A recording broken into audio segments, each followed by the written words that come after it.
Ok? Então, hoje nós vamos trabalhar mais uma questão do breve catecismo de Westminster. Os irmãos podem perguntar à vontade. E hoje nós trabalharemos o seguinte tema, a seguinte pergunta de número 26. Deixa eu mudar aqui Isso. Pergunta de número 26. Como exerce Cristo as funções de rei? Nós vimos que Cristo, nas questões anteriores, Cristo exerce 3 funções, 3 ofícios. Quais são esses ofícios? Profeta, sacerdote e rei. Ok. Já trabalhamos como Cristo exerce o seu ofício profético, como Cristo exerce o seu ofício sacerdotal, e hoje veremos esse ofício real. Então, alguém leia aí, por favor, a resposta. Como exerce Cristo as funções de rei? Alguém pode ler, por favor? Lê com o microfone. Cristo exerce as funções de rei, sujeitando-nos a si mesmo, governando-nos e protegendo-nos, contendo e subjugando todos os seus e os nossos inimigos. Ok, então a definição aqui é: Cristo exerce as suas funções de rei, colocando o seu próprio povo a serviço dele, em sujeição a ele. Então isso para nós deve ser muito vivo, muito real. Nós precisamos tanto internalizar essa compreensão. Cristo não é apenas o nosso Salvador, ou o nosso mediador, que nos deixa livres para fazer nossas escolhas. Cristo, de fato, é Senhor das nossas vidas. E isso implica que nós precisamos ter grande atenção às suas palavras, ao seu ensino, a tudo aquilo que de fato será uma expressão da nossa parte para com Ele, de que Ele é um rei. Cristo é um rei. E no início dessa reunião, quando nós estávamos no período de oração, nós lemos o Salmo 110 todinho. E o Salmo 110 define Cristo como uma autoridade constituída por Deus, um rei e sacerdote. Mas ali destaca de forma tão ampla que Cristo é um rei constituído por Deus e que ele vai vingar todo o mal. Ele vai vingar os maus. Por isso, meus irmãos, toda a atenção àquilo que Cristo profere em sua palavra. Ele é rei, ele é o nosso Senhor, né? Então, o texto aqui, a resposta lida, define que Cristo vai subjugar todos os nossos inimigos, todos os seus inimigos. Isso vai acontecer no tempo do Senhor, da maneira do Senhor, mas acontecerá. Toda maldade será punida por esse Rei eterno. E temos aí algumas bases, né? Algumas referências que fundamentam essa compreensão. Pouquíssimas referências eu trago aqui para esse momento. São, assim, muitas e muitas e muitas profecias que apontavam Jesus Cristo como um Rei divino. E tantas outras são as citações que confirmam que Cristo já reina. Então vamos caminhar em algumas dessas afirmações. Veja aqui, olha, o que diz o Salmo 110, versículo 3. Leia esse versículo, por favor.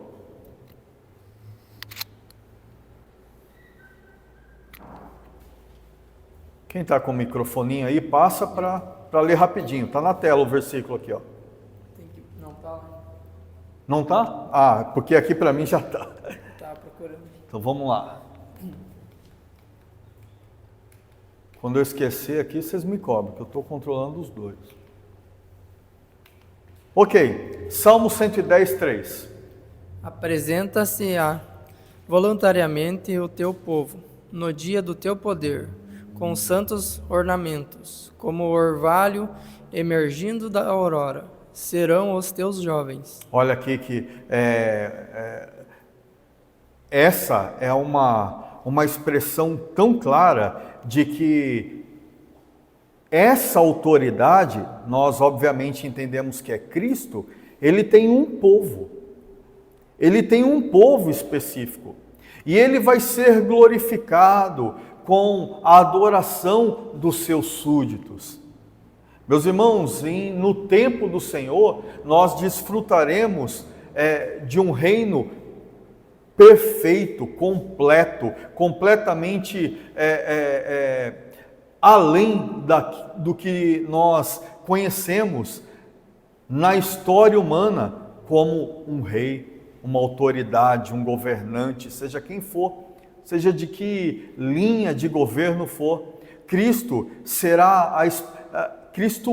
mas será para nós o reino de perfeita justiça, de perfeita paz. Oramos pelo fim dessas queimadas, oramos pela restauração do nosso país, pelo fim de tanta corrupção. No reino de Cristo, isso será perfeito. Mas nós precisamos ter uma certeza: Cristo já reina em nossas vidas, tá? Cristo já exerce o seu reinado. Olha o que João Calvino apresenta sobre esse versículo. Nesse versículo, o salmista enaltece as honras do reino de Cristo em relação ao número de seus súditos e a disposta e prazerosa obediência desses aos mandamentos dele. Isso, desde já, deve ser vivido. Sabemos que já é uma realidade que voluntariamente um povo do Senhor, salvo por sua graça, e essa forma voluntária, obviamente que é obra dele, é obra do Salvador. E nós temos a incumbência, o dever, a sujeição de irmos a Cristo de forma voluntária, não somente para extrair as suas bênçãos. Ele é um rei de autoridade, de poder e que abençoa o seu povo. Claro que é isso. Claro que se dá dessa maneira. Mas nós precisamos ter grande atenção naquilo que implica em sujeição. O povo do Senhor precisa obedecê-lo voluntariamente. Nós não temos aqui uma orientação bíblica de que, olha, se você não servir a Jesus Cristo, você não terá salvação. Nós não temos isso para afirmar. Algumas seitas que estão aí ao nosso redor podem apresentar esse tipo de jugo, esse tipo de opressão sobre alguém. Se você não fizer essa prática, você será punido. Olha, nós não conseguimos afirmar isso a partir das Escrituras. Tem que ter um suposto profeta, obviamente suposto por ser além das Escrituras, para fazer tal afirmação. No reino do Senhor, o seu povo foi salvo e tem segurança, é guardado nesse reino por amor, não é por trabalho. O reino do Senhor é de amor, é de graça, não se dá por meio de merecimento. Mas para nós, dentro dessa compreensão de que tudo que Ele fez por nós é por amor, nos cabe o quê? Sermos voluntários. Não é? Claro, nós estamos abençoados pelo Senhor de forma tão ampla, por que não viver para seu louvor? Essa é a nossa voluntariedade. Por que não fazermos resoluções que de fato serão sacrifícios? Sim, pode ser. Mas em prazer, em gratidão ao Senhor, nós podemos fazer essas resoluções. O Senhor é digno de ser buscado, servido pelo seu povo de forma tão empenhada, diligente, né? Em harmonia com tudo aquilo que já desfruta. Vamos caminhar um outro versículo. Deixa eu passar aqui para vocês. A citação aqui de Calvino vocês não leram, né? Atos, capítulo 2, versículo 36. O que diz? Esteja absolutamente certa, pois toda a casa de Israel, de que a este Jesus que vós crucificastes, Deus o fez Senhor e Cristo. Olha que confirmação que a igreja ali, no início, está fazendo a respeito do Senhor Jesus. Porque depois da sua terrível humilhação, ele teve grande exaltação, Cristo ressuscitou. E ele subiu aos céus, diante dos olhos dos seus discípulos e de muitos outros, que depois de ressurreto, ele caminhou e fez tantas e tantas outras obras, ainda por tantos dias. E depois disso, de fato, subiu aos céus. A igreja tem uma certeza, não por sua dedução, mas tem uma certeza absoluta de que tudo aquilo que Jesus disse era verdade, porque se cumpriu.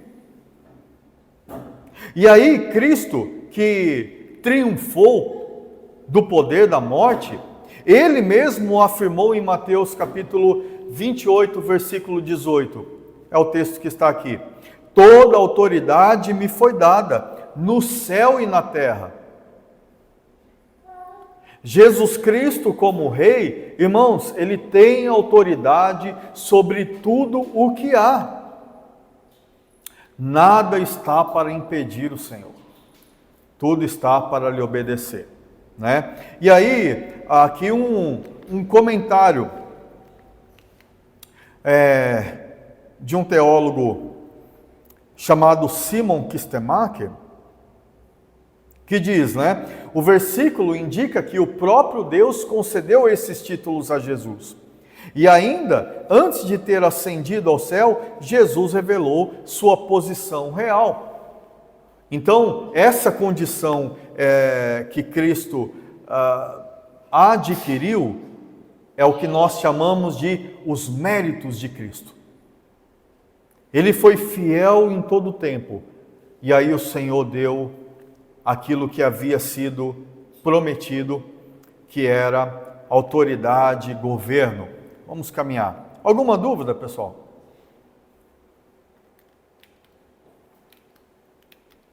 Ok. Alguém leia aí, por favor, Atos 18, de 9 a 10.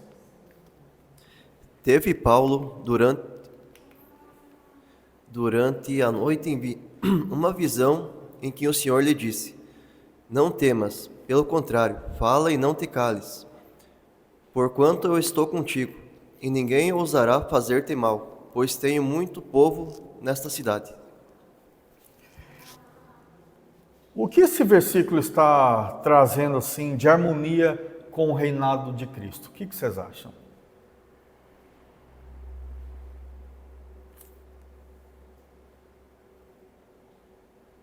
Três, 2, 1. Proteção. O Senhor Jesus, desde já, reina. E Ele protege o seu povo de tudo aquilo que Ele quiser. Porque aqui a orientação de Cristo tem a ver, obviamente, com... Vamos nos lembrar, em qual período que Paulo estava pregando o Evangelho? Em proibição. Período romano. Roma era uma potência, Roma era um império, e aí anunciar Cristo, obviamente como rei, como Deus, era proibido. Resultava em prisão, surra, morte, fome. Paulo sabia muito bem disso. E Cristo estava afirmando para ele de forma tão clara, numa visão noturna, né? Não sabemos se foi uma visão mesmo, uma visão espiritual, obviamente, ou um sonho, mas o que nos importa é a verdade que está aqui. Não temas, pelo contrário, fala e não te cales. Olha a ordem do Senhor. Ele aqui não está fazendo sugestões. Ele é um rei. E ele está dando ordens ao seu servo. Porquanto eu estou contigo. Olha que conforto que o Rei dos Reis está oferecendo ao seu servo em situações difíceis. Claro que isso se aplica a nós. O Senhor, na sua soberana vontade, no seu supremo governo, Ele nos livra de qualquer coisa. Ele nos dá essa palavra de confiança, porque em tudo, absolutamente tudo, o Senhor está conosco. Ainda que nós andemos no vale da sombra da morte. Mas o Senhor é um rei de grande autoridade, né? O rei, ele deve visualizar o seu povo como um rebanho. Então ele exerce na sua autoridade, na sua competência, na sua influência,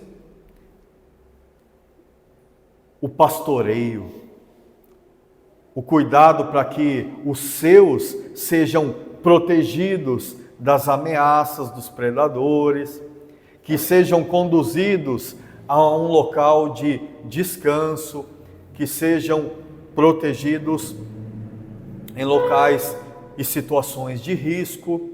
O Senhor é o nosso Rei, o nosso Supremo Pastor.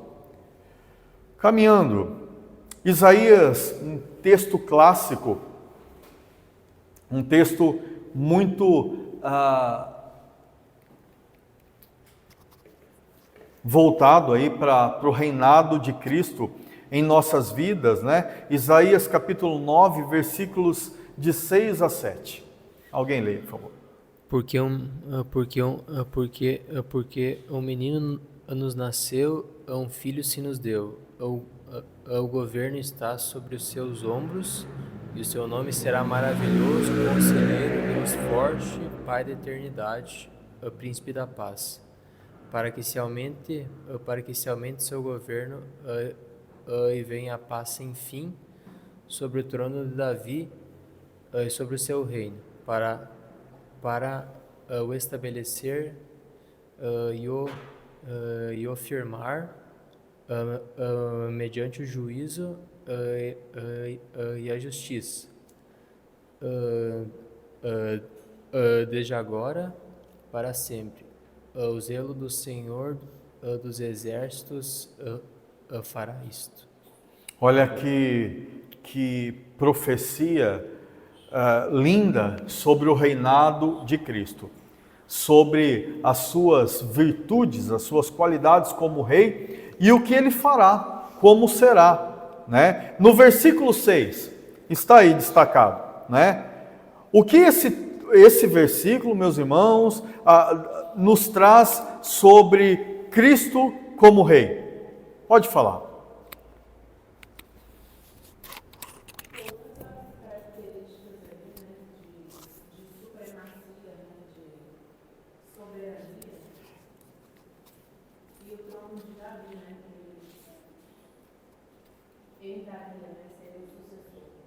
Isso, mas no versículo 6, e podem comentar no microfone também, né? O versículo 3 traz uma definição que, para esse que nasceu, tem um governo. Ele tem autoridade constituída desde o seu nascimento.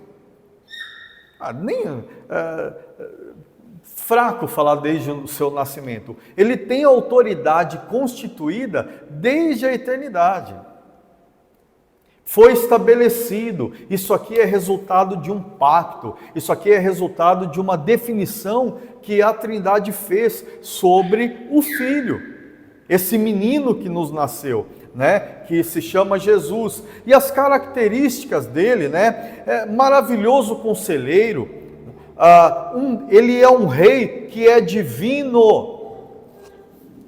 Qualquer seita, qualquer afirmação que defina que Cristo não é Deus, está fazendo isso em oposição às Escrituras.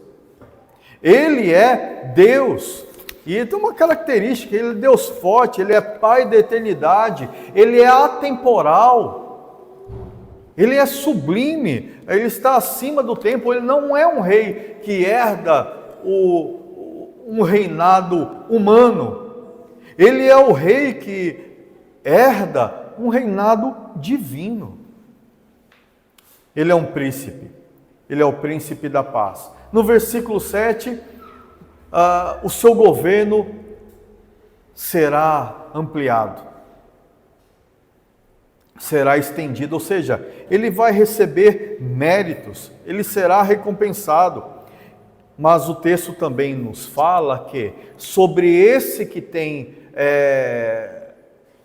tamanho governo, ele executará o quê? Juízo. Ele executará juízo sobre tudo aquilo que a ele seja incredulidade, seja oposição. O zelo do Senhor dos Exércitos fará isto. Então Deus zelosamente cumpriu com isso. Deus é zeloso por sua palavra, irmãos. E essa profecia que se dá, eu imagino que em torno de 600 a 700 anos antes de Cristo, se cumpriu perfeitamente. E se cumprirá. Porque ainda juízo o Senhor não manifestou, mas manifestará. Vamos caminhar? Alguma pergunta? Algum acréscimo? Nenhum?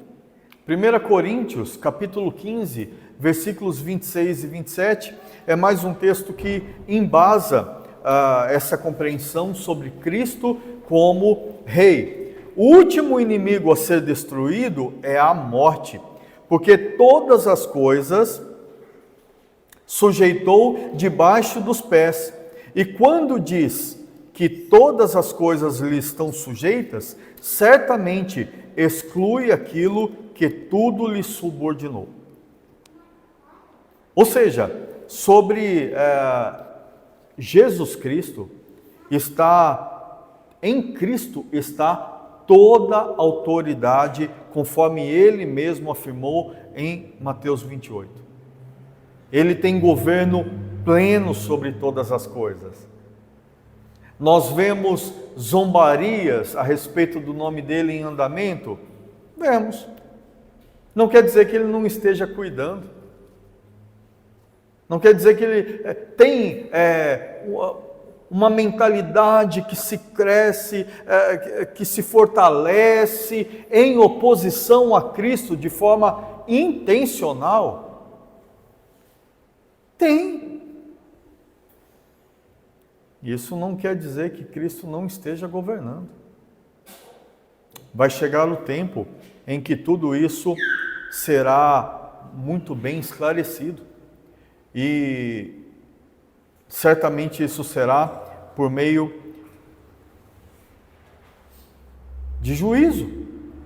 O Senhor vai agir contra tudo aquilo que lhe apresenta oposição. Por isso, meus irmãos, o povo que é chamado por Ele mesmo de luz do mundo, de sal da terra, deve ser a expressão de atenção às suas palavras. Atenção àquilo que ele ordenou.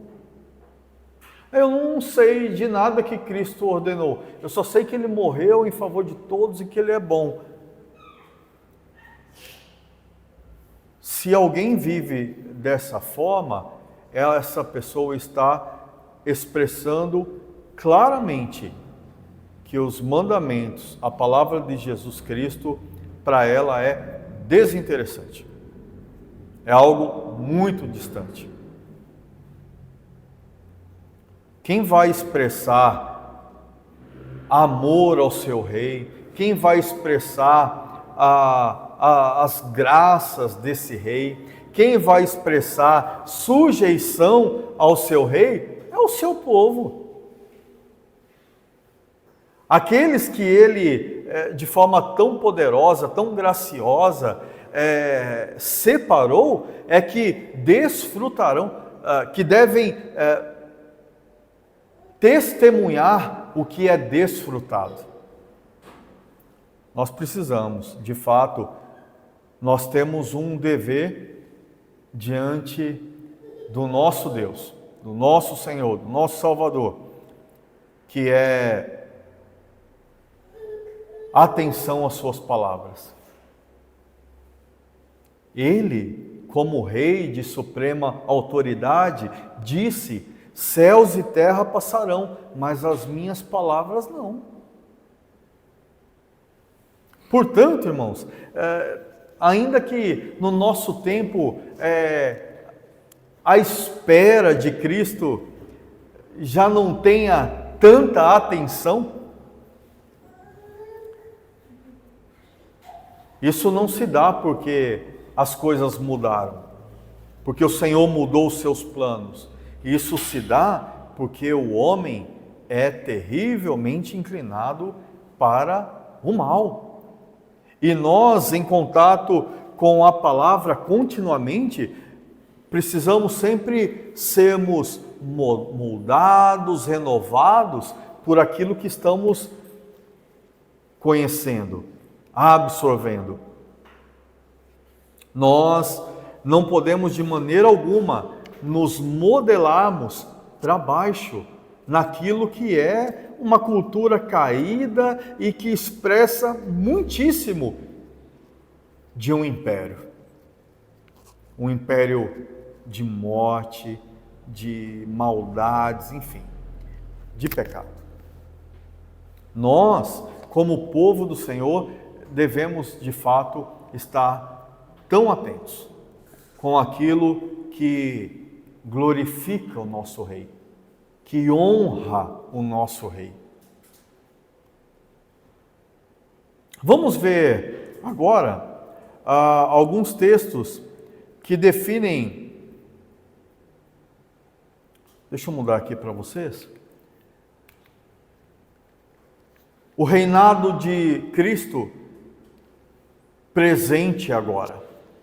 Porque essas definições precisam ser feitas porque há, de forma tão abrangente, inclusive aqui no Brasil, e aí eu não vou nem chamar de seita, mas confissões evangélicas que trabalham o pensamento de que Cristo não reina hoje. Que Cristo passará a reinar a partir de dispensações concluídas. Cristo já reina, meus irmãos.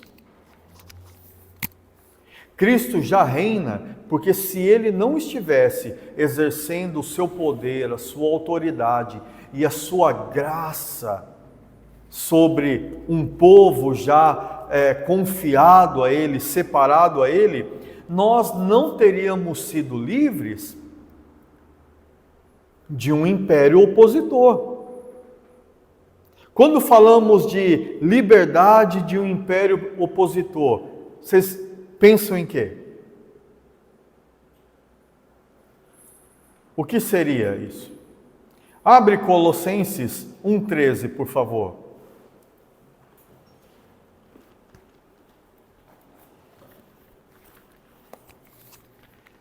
Quem abrir, quem já encontrar, lê aí, por favor. Colossenses, capítulo 1, versículo 13. Nós estamos já finalizando, tá? Ok? Pode ler. Pois ele nos resgatou do domínio das trevas e nos transformou para o reino do seu Filho amado. Olha o que Jesus Cristo já fez com a autoridade recebida. Cristo, como rei, retira o seu povo de uma condição de prisão e morte. De forma tão poderosa, Cristo, que recebeu autoridade nos céus e na terra, tem poder para chamar para si um povo eleito, separado para isso. Então, sem Cristo, estamos sem um rei, sem alguém competente para nos tirar dessa condição terrível, que é pertencer a um império de trevas. Quem rege esse império de trevas, irmãos?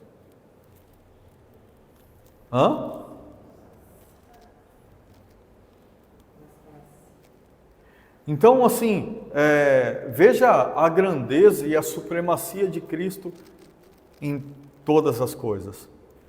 De forma tão poderosa, Cristo já exerce o seu reinado. Se Ele é capaz de retirar do império das trevas pessoas de todas as nações, de todas as tribos, níveis sociais, culturais, todos que Ele quiser, Ele retira. Então isso para nós é uma prova clara e contínua de que o seu reino está em andamento, o seu reinado está em andamento. Não é porque nós não vemos Cristo, não vemos fisicamente o seu reinado, temos a certeza de que isso acontecerá, se dará no devido tempo, no tempo determinado do Senhor, mas hoje esse reino é o quê? Ele é espiritual. Ele é um reino espiritual. E olha as bases bíblicas para nossa compreensão sobre o reino de Cristo como sendo espiritual. João 18, versículo 13.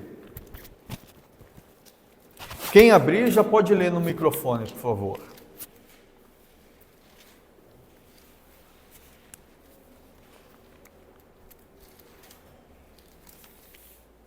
Acharam?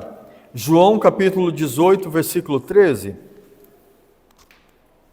Então eu vou ler aqui, né? Quer ler? Pode ler. Espera aí, 18, 13 está errado, eu coloquei essa referência errada. Vamos ver se eu corrijo rapidinho.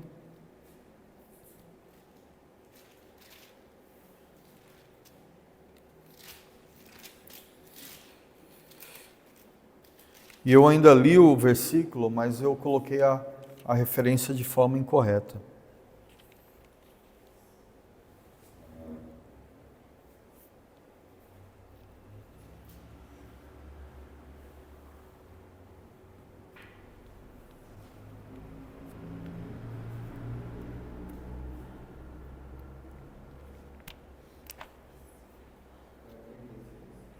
Trinta e seis?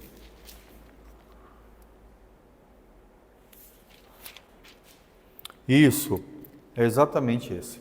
O meu reino, João 18, 36. Vou corrigir.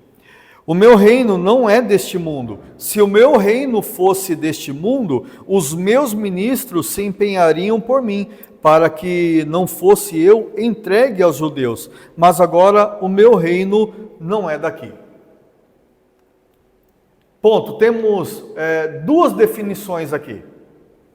Cristo está afirmando que sim, Ele tem um reino. Ele só está esclarecendo que aquilo que os romanos ou os religiosos da época estavam fazendo, não é porque eles eram mais poderosos do que Cristo e seu reino. É porque as coisas deveriam ser daquela forma mesmo.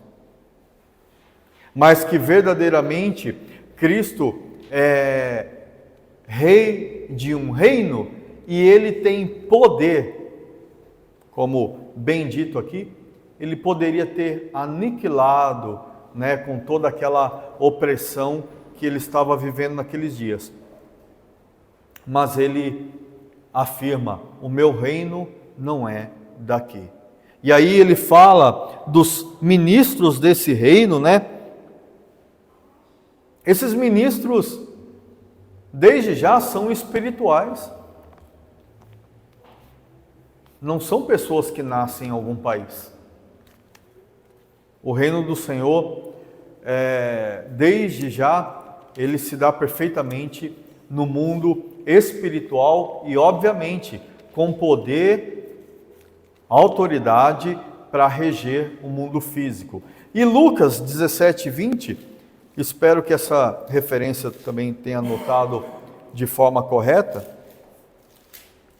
Lucas 17:20. Alguém achou? Achei. Pode ler, por favor. Interrogado pelos fariseus sobre quando viria o reino de Deus, Jesus lhe respondeu: não venha o reino de Deus com visível aparência. Pronto, está bem claro aí. Então, o reino do Senhor está em andamento, sim. Jesus Cristo já governa, sim. Já exerce as suas funções de rei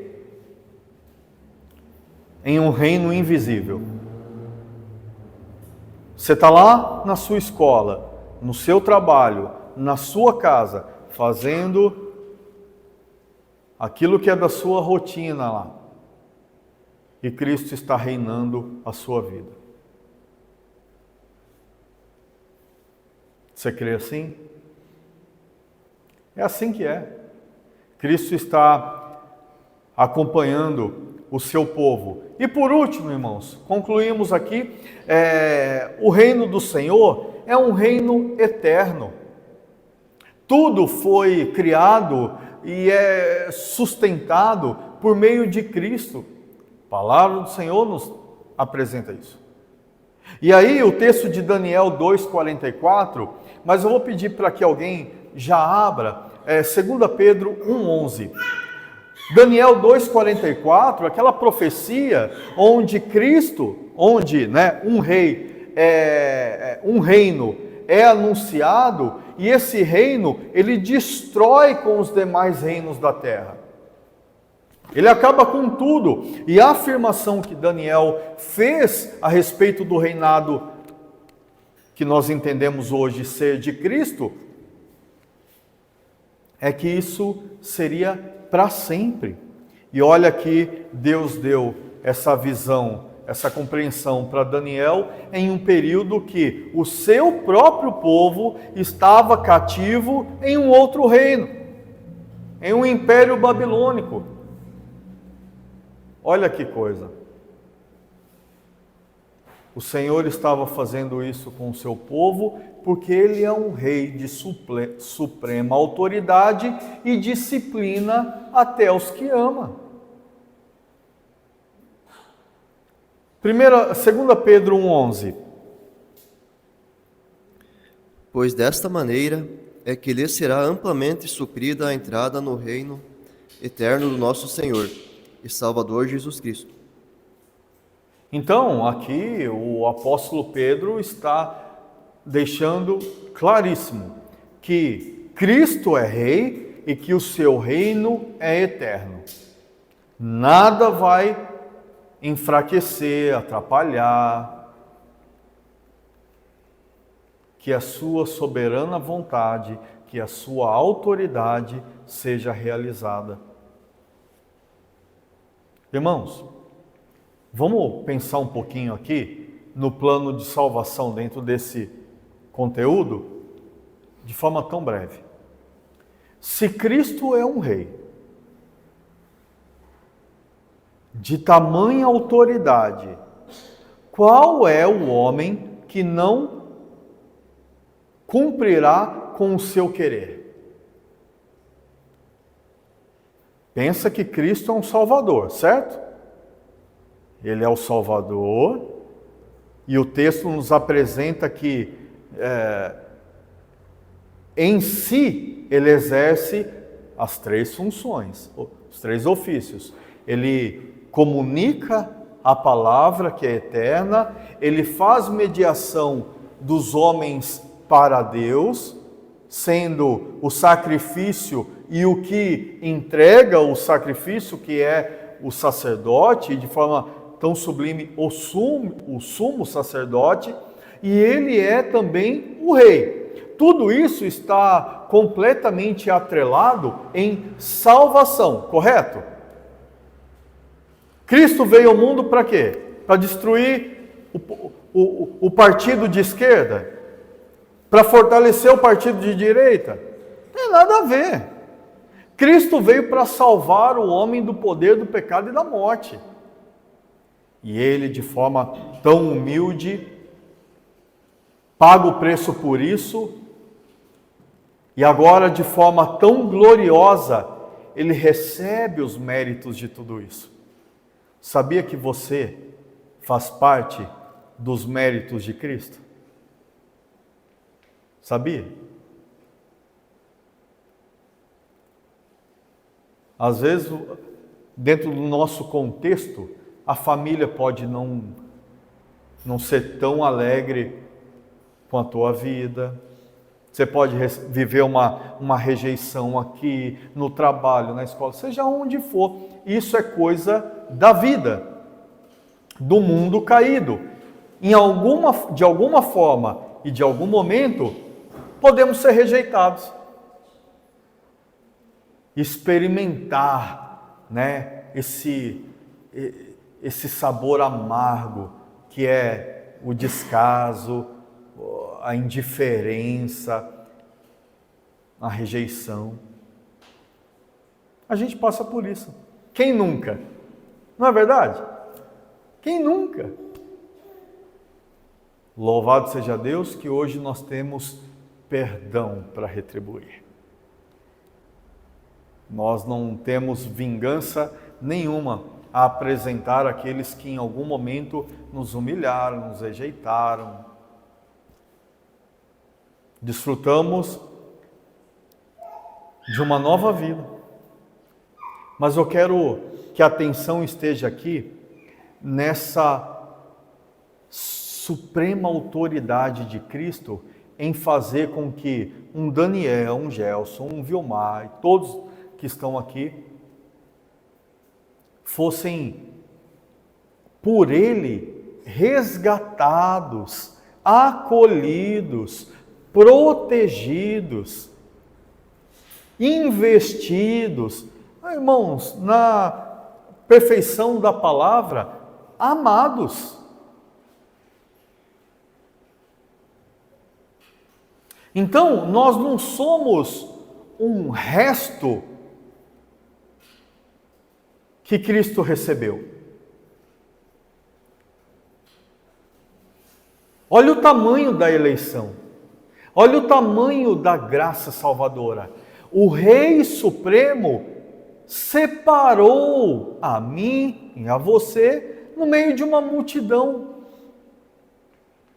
Em João 14, Jesus fala que éramos do Senhor e Ele nos deu para Ele. Quando Ele ora pelos discípulos, Ah, sim. éramos Deus e tu os deste do caminho. E aí Jesus ora para que nenhum deles se perca.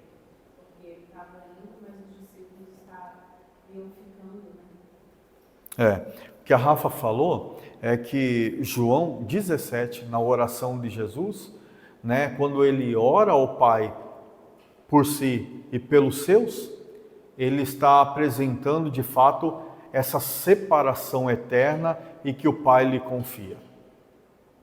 É só ler. Irmãos, nós estamos sendo amplamente supridos de informações só no Evangelho de João, eu falo isso porque todos os domingos nós pregamos de forma sequencial no Evangelho de João, nós vemos que Cristo morreu por um povo. Esse povo foi amado antes da fundação do mundo. E agora nós estamos sendo entregues a Cristo, ao seu reino. Ele nos tirou de tudo aquilo que, de fato, é um pertencimento maligno. Está além do que se vê.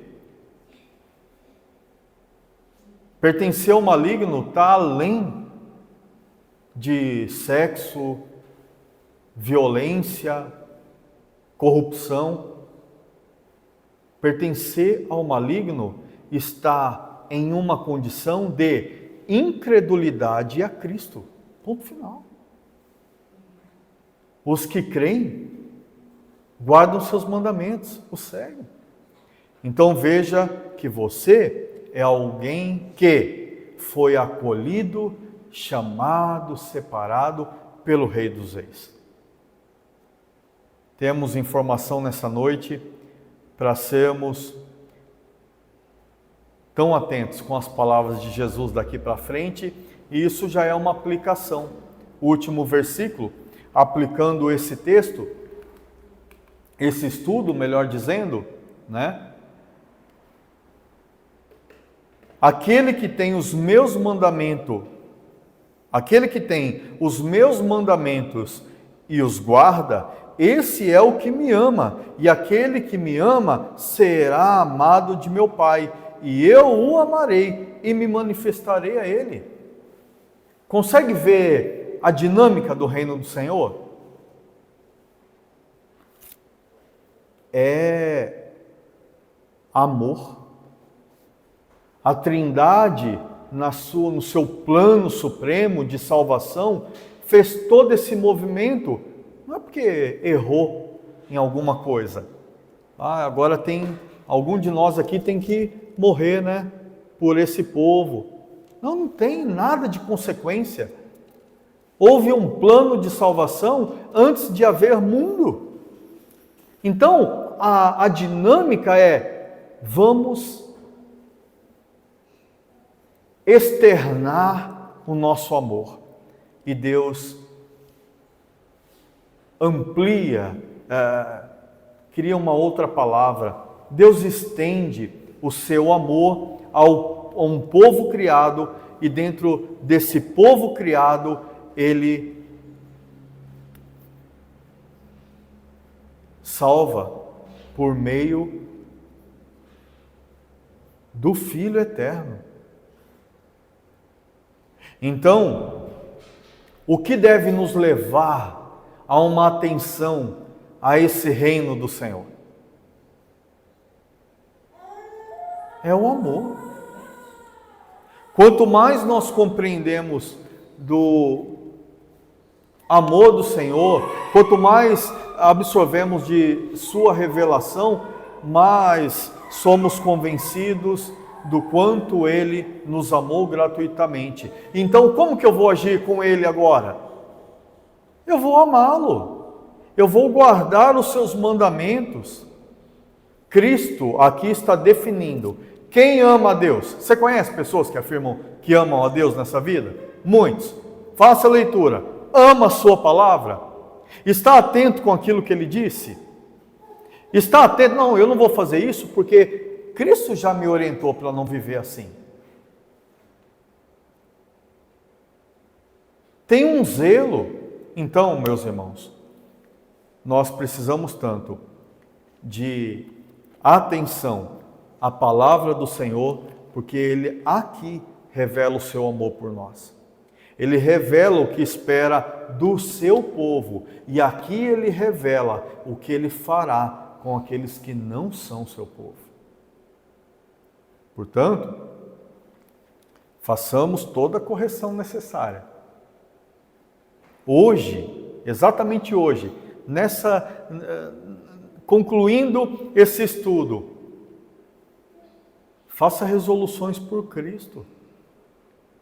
Mais e mais, agora porque o Senhor já te deu graça, entregue-se mais a Cristo.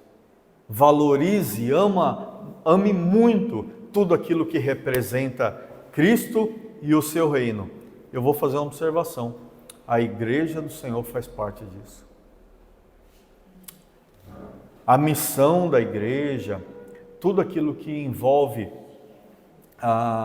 o povo que zela pela palavra do Senhor, tudo aquilo que envolve a missão que é levar a palavra de Cristo a tantos outros que ainda crerão no Senhor, isso deve ser amado, isso deve ser cuidado, isso deve ser investido, deve ter da nossa parte aí grande atenção a tudo isso. Que Deus nos abençoe, Deus abençoe você e a sua família em tudo aquilo que representa o reino do Senhor. Que o reino do Senhor seja vivido de forma tão intensa em nossas casas, e aí nossa igreja também prosperará para a glória do Senhor. Vamos orar? Pai, te agradecemos por essa noite de oração e estudo. Dentro da nossa compreensão aqui a respeito do reinado que Cristo exerce sobre as nossas vidas, nós pedimos ao Senhor da tua graça, do teu favor, para que sejamos atentos com tudo aquilo que expresse amor, honra ao Senhor. Que nós estejamos expressando o teu reino. Foi a oração que o Senhor Jesus nos ensinou a fazer: venha o teu reino, seja feita a tua vontade. Queremos, ó Pai amado, um crescimento, um desenvolvimento exatamente nisso, em atenção àquilo que te representa o teu reino. Portanto, ó Deus, nos abençoe dessa forma. Abençoe nossas casas, abençoe nossa igreja, Senhor, e que nós estejamos vivendo isso para teu louvor. Que esse assunto seja por nós repetido. Que a nossa atenção a um assunto tão sublime como esse seja estendido por cada um de nós nos devocionais, em momentos de leitura da tua palavra. Fortaleça, Senhor amado, essa compreensão tão fundamental em nossas vidas. Te agradecemos por tudo aquilo que o Senhor já aplica em nós no seu reino. Obrigado pelo perdão, obrigado pela proteção, Senhor. Obrigado por pertencermos ao Senhor. E isso sabemos que já se define como algo eterno. Muito obrigado, Senhor. Em nome do Senhor Jesus. Amém. Amém. Deus abençoe, meus irmãos. Até amanhã, talvez. Deus abençoe.